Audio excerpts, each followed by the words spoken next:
Welcome to the Moms of Tweens and Teens podcast. If some days you doubt yourself and you don't know what you're doing, if you've ugly cried alone in your bedroom because you felt like you're failing, well, I just want you to know you're not alone and you have come to the right place. Raising tweens and teens in today's world is not easy. And I'm on a mission to equip you to love well and to raise emotionally healthy, happy tweens and teens that thrive. I believe that moms are heroes and we have the power to transform our family and to impact future generations.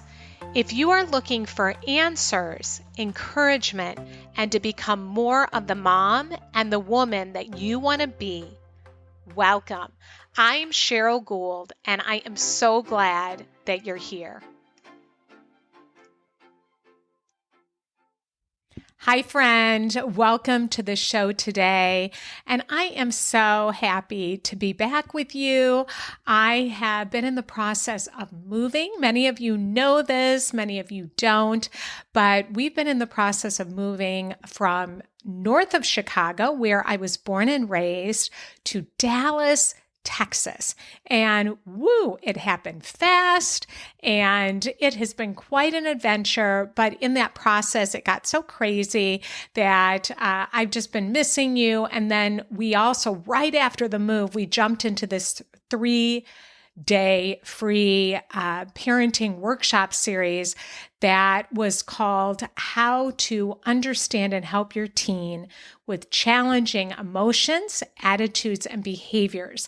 And I just want to tell you that because I put it on our Moms of Tweens and Teens YouTube channel for you to watch.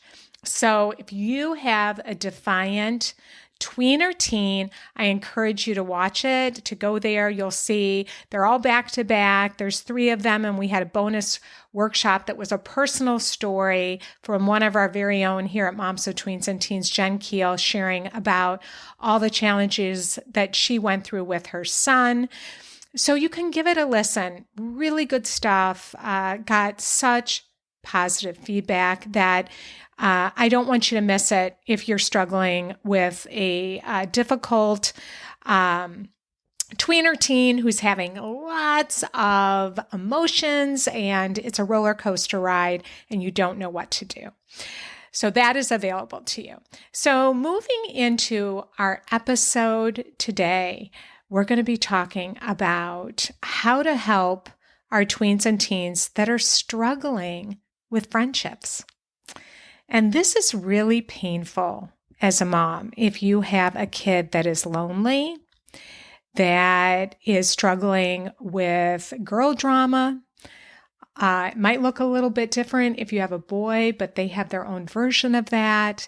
If they're spending a lot of time isolated and alone in their room, they're not connecting outside of social media. Maybe they've even been bullied or excluded from friend groups, and they can see that on social media. And then it can be so complicated when they have social media and all that goes with that when it comes to friendships. It just can complicate it, and they can compare themselves, and it can be really rough. And it can be difficult to know what to say and what to do that's going to help. And I hear from so many of you emailing me that you're saying, gosh, my kid is getting left out. They're lonely. They're spending all their time gaming, or they're coming home and they're crying every day because their best friend won't let them sit at the lunch table. It takes on many different forms. And my special guest today is Sheri Gazitt. And she is the CEO and founder of TeenWise. And it is an organization that empowers teen girls to conquer girl drama and establish healthy friendships. And she does private coaching. They have online courses, presentations, and professional trainings. And she has been on the podcast before, and she has so much wisdom and insight and a really beautiful way of taking it all and making it really simple and easy to understand. And in this episode, she talks to us about what we can do to help our kids. So let's dive in. Well, welcome, Sheri, to the show. I am so glad to have you back again. Yes, post-pandemic, that's nice. We're out and about these days, and friendship issues are still a thing. I know this is such an important topic and it comes up all the time. And we're going to be talking about friendships and struggling with friendships when you're tweens and teens. And it's a needed conversation. And I would just want to jump in and have you tell our audience a little bit about you and what led you to focus. You've really been focusing in on friendships over the last year or so. So why don't you tell them a little bit about yourself and your background? Yeah, so my background is in psychology and therapy, but I work as a coach because with teens, I feel like I just want to get them to where they want to go. What are your goals and your friendships and such, and let's get you there. So teens respond really well to that. But, your question about friendships, why am I focusing on that? Because we all know how impactful friendships are in our lives. They can make our lives so much better. It gives us support when we're going through the ups and downs. And what I was finding is that there's a lot of kids who are struggling socially, and that kind of was just around for a while, and that led to clinical depression, clinical anxiety. So I was thinking, why don't we get to them before they get to that level? And all kids have friendship issues because they're learning. That's their whole job in that time of their life, is to figure out how to relate to other people. So they do need some guidance. It doesn't just happen naturally that they learn interpersonal skills. So that's where I come in as a friendship expert, that I want to get in there and work through some of these things. So needed. And what do you find, I guess, for lack of a better way to say it, lights you up about working with teens and friendships? I see when they come into my office, it's their whole body language, or if I'm on Zoom also, you can see the spark is left, right? And so the day or the moment where I see that spark is back, that's all I need. I mean, that's what makes my work awesome, is that they begin to see the choices they have instead of everything is just happening to them. They have no friends. What can they possibly do? They've tried everything. Just for them to see things in a different way. It's not always that spark comes back because now they have 5 new friends. It's because they see a path forward to make the friends and connections that they want. Gosh, and friendships are so important. And I think about my friendships like in middle school and struggling and being bullied. And it does lay a foundation for how you see yourself in future relationships. Oh yeah. It's patterns that we create in middle school and high school that really stay with us for a very long time. There was some interesting research on popularity and people who are bullied, and when they go into the workplace as an adult, how they see the people around them. So the popular people go into a job thinking these people are going to like me, and the people who are bullied, they're on the lookout for those mean behaviors or the people who aren't treating them well. I believe it. Yeah, it's how we start perceiving ourselves in the world. Mm-hmm. And how we start defining ourselves. So, what are you finding kids are especially struggling with now? I mean, do you feel like the pandemic? I mean, it seems like the moms that I work with, their kids really, since the pandemic, started struggling with friendships. Do you see a connection? For sure. So prior to the pandemic, there were already issues with kids feeling lonely. Part of that was because they were creating connections online, which are great in some aspects, but it's not like an in real life relationship. There's not an energy exchange really. It's just different. And when our kids became online creatures, so to speak, they're missing out on so much of the interactions they would normally have with conflict resolution, with emotions, with just talking to people. So all of that, I think, began to come into play pre-pandemic. They showed that loneliness went up by, it was up to 38% of teens felt lonely in 2018. So fast forward to the pandemic, I mean, talk about lonely, right? Everybody's isolated and you could only have so many people that you're, meeting up with. And so I think that just really pushed us on this trajectory. So the pandemic really did a number on kids. And what are you seeing as kids come to you and they're struggling? Do you feel like it's the numbers? I mean, I guess we know the numbers have gone up, but what are you seeing now? And why do you think that is? I'm seeing that loneliness is a big thing. Even for the kids I see that have friends, they feel lonely. And Mm, I think that comes from the pandemic really did a number on our kids as far as that social developments. They had a year, maybe two, where things were just kind of shut down and they didn't have that normal everyday social interaction with people. So I think that kind of put them behind in the social skills department and just being comfortable connecting. I think that was a big part of it. yeah, you have mentioned social skills a couple of times. So say more about that. What social skills do you see that they're lacking now? Mm-hmm. So there's kind of a whole cluster of them. So one of them is just connecting with people. How do you talk to people? How do you read their emotions? How do you respond if you're upset with each other? How do you get vulnerable with people to create those deeper connections? So there's that piece of it, but conflict conversations are a big piece as well. What I'm seeing that has been a bit of a shift, and this is even with adults, is that when you disagree with someone, that's it, we're done, versus let's work through this, let's work it out. And our kids, what they are doing these days, if they disagree, they've got screenshots, they've got what they call receipts, and they're going to show everybody about this disagreement versus, hey, let's talk this out. Yeah. It Oh, becomes a team sport. yeah. That it's just brutal. I mean, I just think about how hard it was in middle school when I was growing up. It seemed to get better in high school, but it Mm-hmm. was so tough. And then on top of it, they have all this social media Yeah. and screenshots. And how do you even begin to navigate that? I Yeah. mean, and then how that just the humiliation, the embarrassment, and it's not Mm-hmm. just you and this person.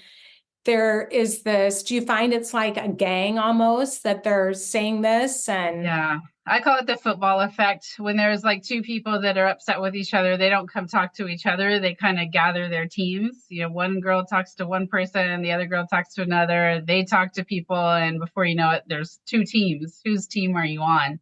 And so the original issue might have been a small one, but when you get teams involved, it's big. And now the teams aren't in person. You've got the social media that's behind it too, and the receipts and the texting and group chats, Snapchat. So it's everywhere. It's not just between those two people. yeah, what do you think? I mean, my heart just, I've been there. You're a mom of three. Do you have three Mm-hmm. girls? I Yes. forget. Yeah. And did you see your girls go through this? Yes, for sure. And they're in their 20s now, and even in college, it was still going. And it's hard as a parent because you can't fix it, and you can't say just do ABC and everything will be good. But that's okay. Our kids are going to go through these difficult times, and they're going to learn things about themselves. They're going to learn interpersonal skills. As long as they have the right support and guidance, they can get through those things with more emotional resilience, with conflict resolution skills, with an understanding that those big, uncomfortable feelings are okay, but they have to have that support and guidance. Oh, did everybody hear that? I feel like it's going to be okay. Like this is Yes. such a learning curve for them. And as moms, I mean, I remember with my oldest when she first got in the car and she had had, a really tough time with some friendships. I reacted and it was, and now she's in 33. So I've had a lot of growth since then and learned so much, but I kind of flipped out. I did not handle it well. Mama Bear came out, and Hmm. what I did as a result is I just kind of made it even bigger Yeah. than it needed to be, which is like throwing logs on a fire. Hmm. Yeah, That's the mama drama. Yeah. the And part mama of that, drama. yeah, you were probably triggered, right? It took you back Totally. to It your brought up teen all my years. stuff, Exactly. when I Yeah. was in middle school. Hmm.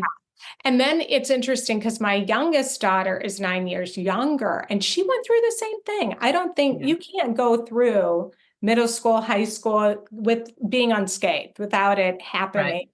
And I knew enough 9 years later that I was like, oh, wow, that must have really, hurt. What did you Hmm. do? She worked it out. And the next day she got back in the car and she's like, I realized I wasn't being very nice, to Cindy, and she was upset. And, we talked it out, we worked it out. I was like, wow, this Hmm.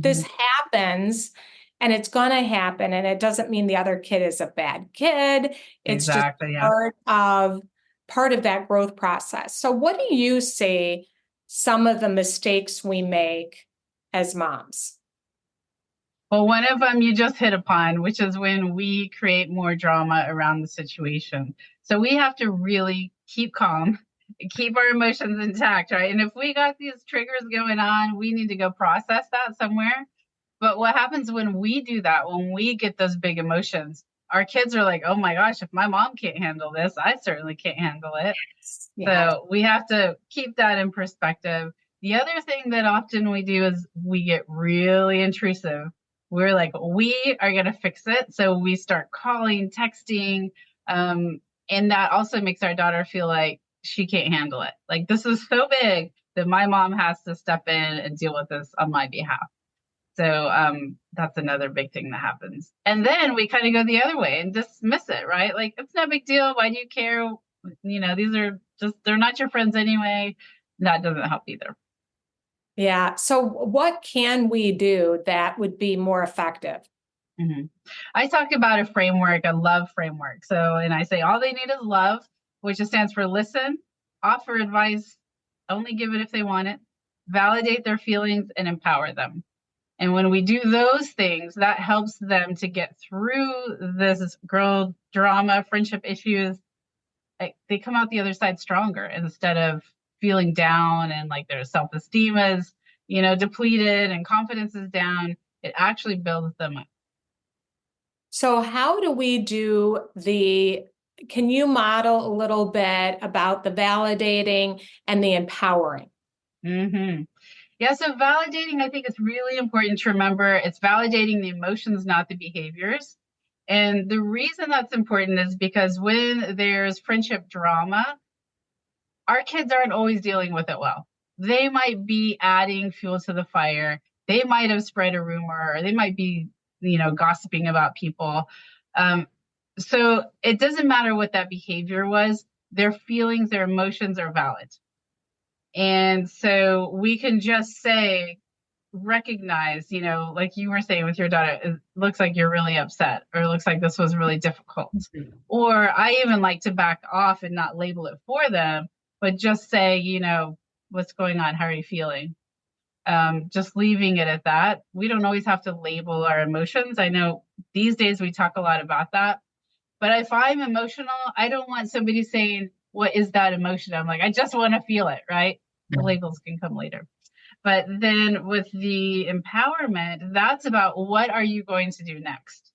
So if your daughter is the target or your son is the target of something, or they're the ones who started something, what are you going to do next? Because that is so empowering versus you need to do this, this, and this, and I'm going to call this person and or telling them what to do, having them think through it. What do they want to do next? Yeah. Yeah. To be able to help them to come up with it Mm-hmm. because it's just not the same if we're telling them what we think that they should do. Mm-hmm. Yeah. And That it's you, even empowering to say, do you want my advice? that right there empowers them. They may say in the moment, no, I don't want your advice, but they know they can come back around later and ask for advice if they need it. I love that. Yeah, no unsolicited advice. It's so Yeah. hard to do when you Oh, see yeah. a kid hurting and Hmm. struggling with something. Yeah. And just to, do the listening, the validating. I liked how you Hmm. said about the emotions that I think sometimes we feel like we have to label it for them, but just to sit back and allow them to feel whatever they're Hmm. feeling without labeling it. Yeah. What do you think that is about labeling it that can not be helpful sometimes? I think when there's a couple of things, and this has come up in the last couple of weeks in my private practice with clients, is they get tired of things that maybe feel a little formulaic from parents. Mm-hmm. So, like, do you want to try that again? Or, I understand how you're feeling. Like, you've got to change it up. And so the like labeling the feeling is hard. That feels formulaic to the kids. Also, they they're like, I don't want to think about this. I'm crying here, or I'm angry right now, or I'm whatever's going on. My body's all heated up. Who cares what it's called? Now, I know that there is kind of people say label it because it helps to get back in the logical part of the brain, helps you understand that emotion better. There's a time and place for all of that. But when they are really emotional, I mean, we have to think of it from our perspective. If I'm sobbing, I don't want someone coming over and saying, okay, tell me what that feeling is. I would be very annoyed by that. Yeah, yeah. Or you look sad. Yeah, Yeah. oh, yeah, of course I'd be I'm like, I think. sad. Exactly. Yeah. And it can be formulaic. I mean, my kids would say, Mom, you're coaching me. Yes. Oh, I got that. Still get that one. Call it out. And you're right. It's like, oh my God, they get smart, and Yes. they're kind of like, you're trying to fix me here. You're trying to use your Yes. formula. So Hmm. it sounds more like just being with them. Yeah. I'll give you an example. Like if your daughter gets in the car, like you said, you pick them up from school, there's a lot of emotions that come up, right? If they look really sad when they get in the car, angry or whatever, you don't have to be like, hey, tell me everything that's going on. You can just put on their favorite music, put your hand kind of close to them, but not on them. You know, your kids, maybe they do want your hand on their shoulder. Just like a recognition through body language, I see that you're struggling. You don't have to talk to me about it. Also, you can say something like, looks like it was a tough day. You want to listen to your favorite music? And Yeah. they'll talk about it if they want to. Yeah, I love that. Yeah, because sometimes we see it and we're so uncomfortable with it that we will feel like we need to say something right at that moment. Yeah.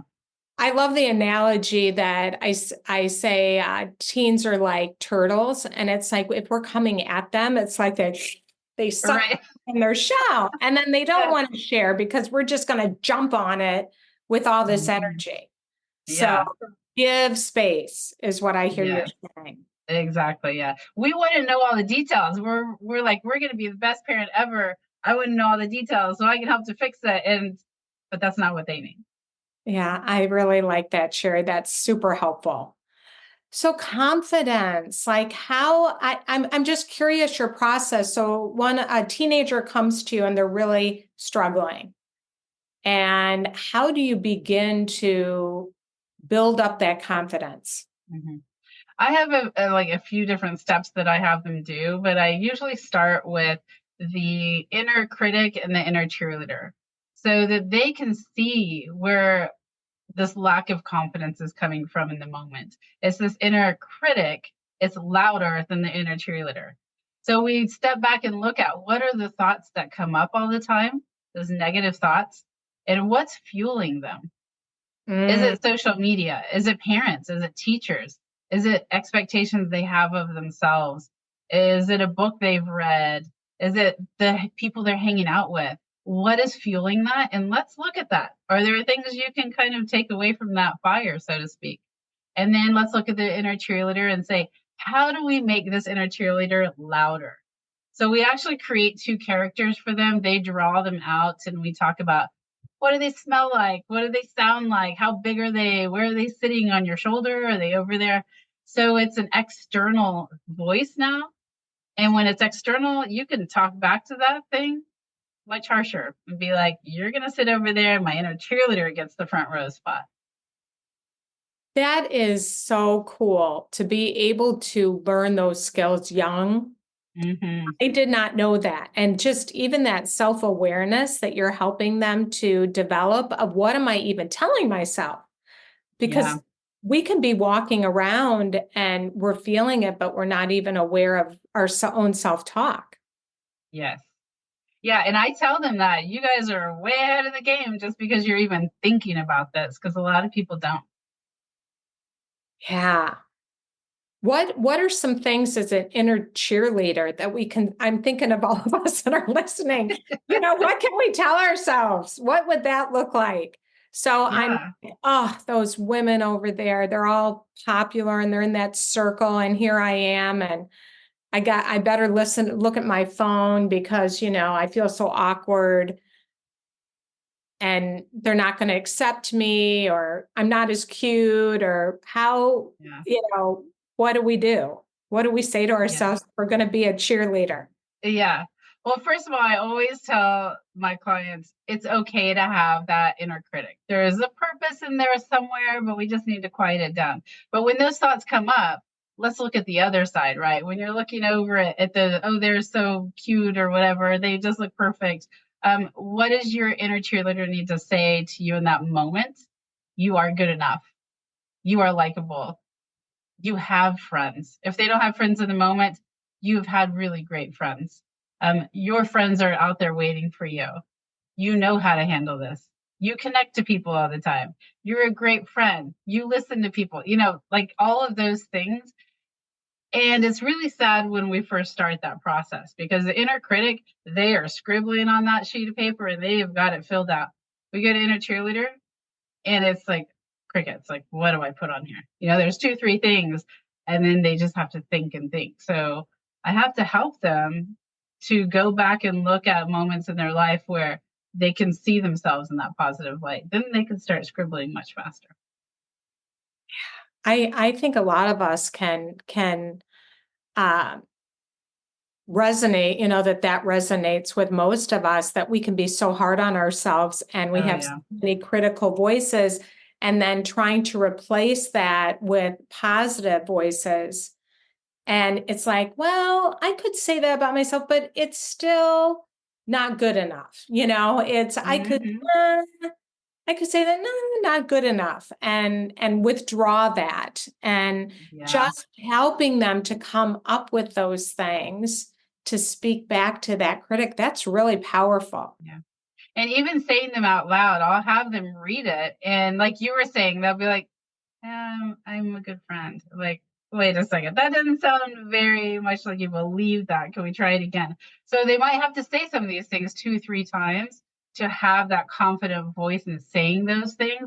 Do they believe it yet? Probably not. But you got to start somewhere. You got to hear those words and start to internalize them so they can really take hold. I love that you're doing this because I was sitting here thinking it's hard as a mom to do what you're doing with your kid because they say, "Oh, mom, you're just my mother. Like you're just Oh, saying yeah. that." And what would you say to moms? I mean, when our kids are just beating themselves up and saying mean things to themselves. And this is not just girls, this is boys Mhm. too. I'm stupid. I'm Yeah. this, I'm that. I mean, I hear a lot from moms that their sons are very critical of themselves. Yeah. Hmm.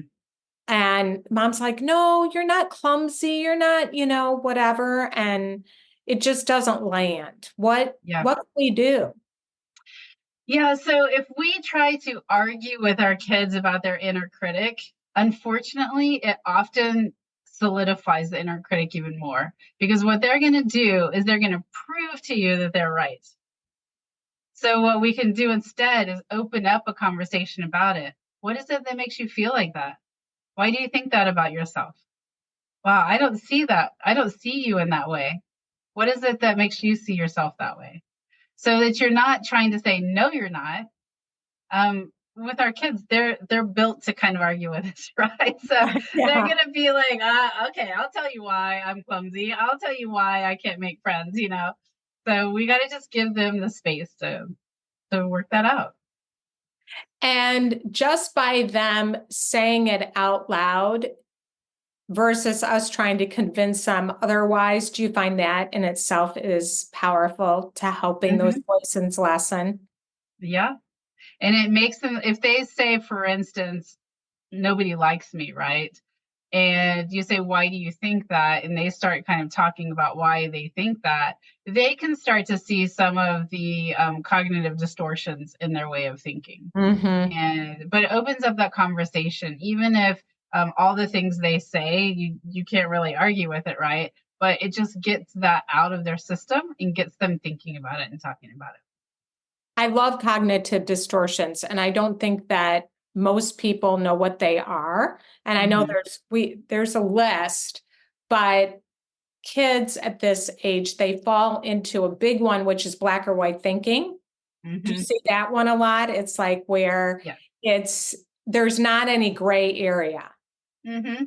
Yeah, they're either my best friend or they're not my friend at all, or they're my enemy even.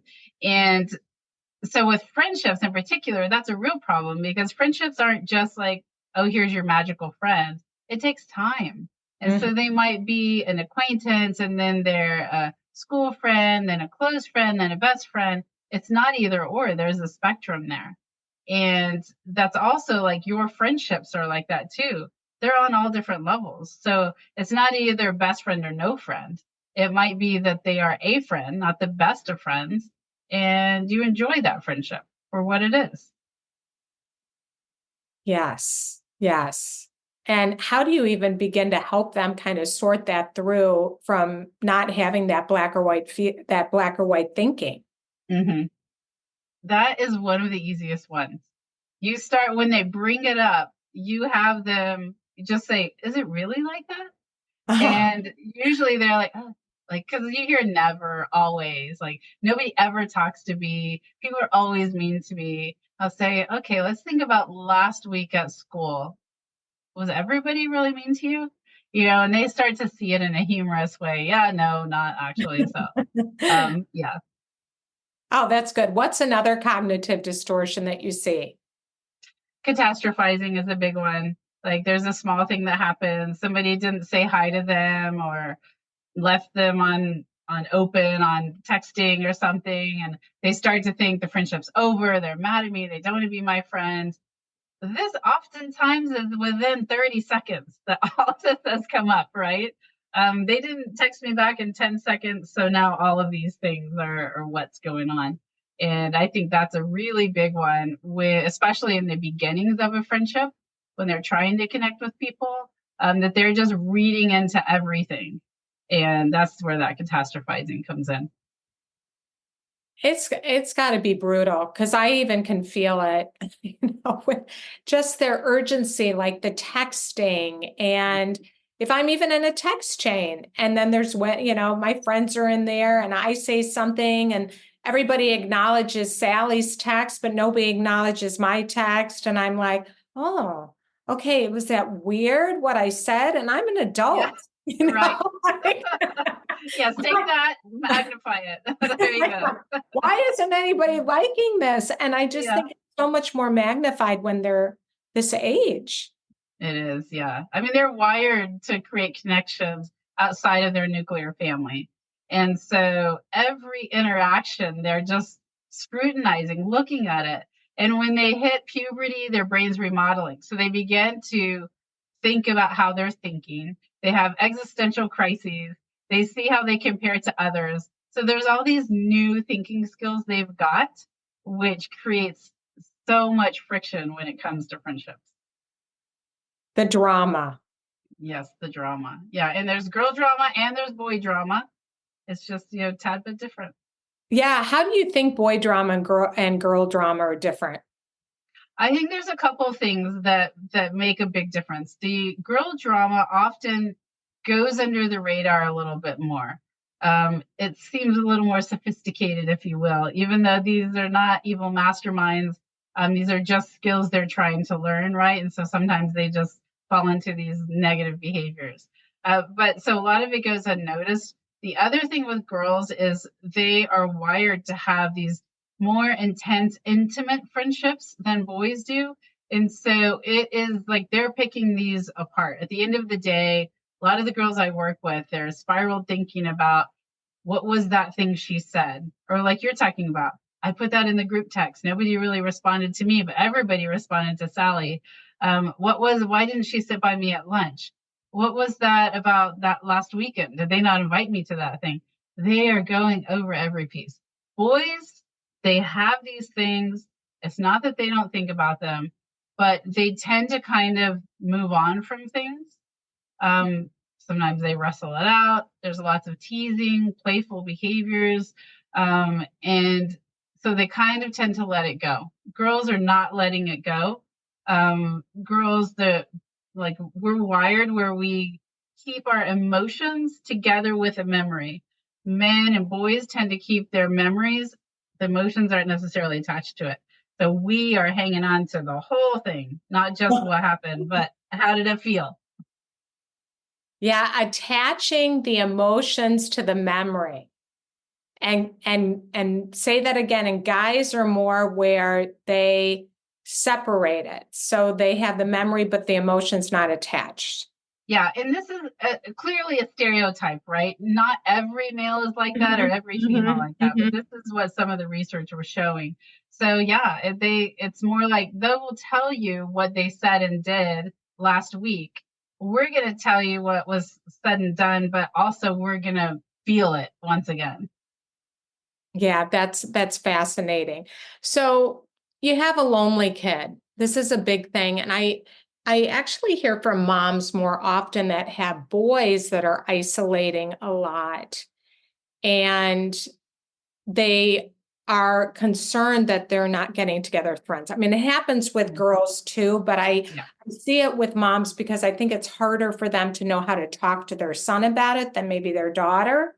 Not 100% sure if that's true, but what they end up doing often is they'll look at their text messages because they want to see that they're talking to other people. And so I've had some clients where I've tried to really support them to not be doing that because it's driving the mom crazy to see what's going on. And what would you say to the mom that's listening that has one of, whether it's a girl or a boy, that is just lonely and doesn't have friendships? I think it's very important for them to understand that them just saying, hey, just talk to somebody. Hey, just ask them over. That actually wears down their confidence and their self-esteem because they're like, oh, my mom or my dad wants me to have friends. I'm disappointing them. So they can actually start to withdraw. So I think what's important is the opposite of loneliness is connection. The connection may or may not be their peers. A connection may be at a volunteer organization with people like elderly people, right? It might be at going to the local animal shelter and they're connecting with the people who are working there. It doesn't always have to be at school.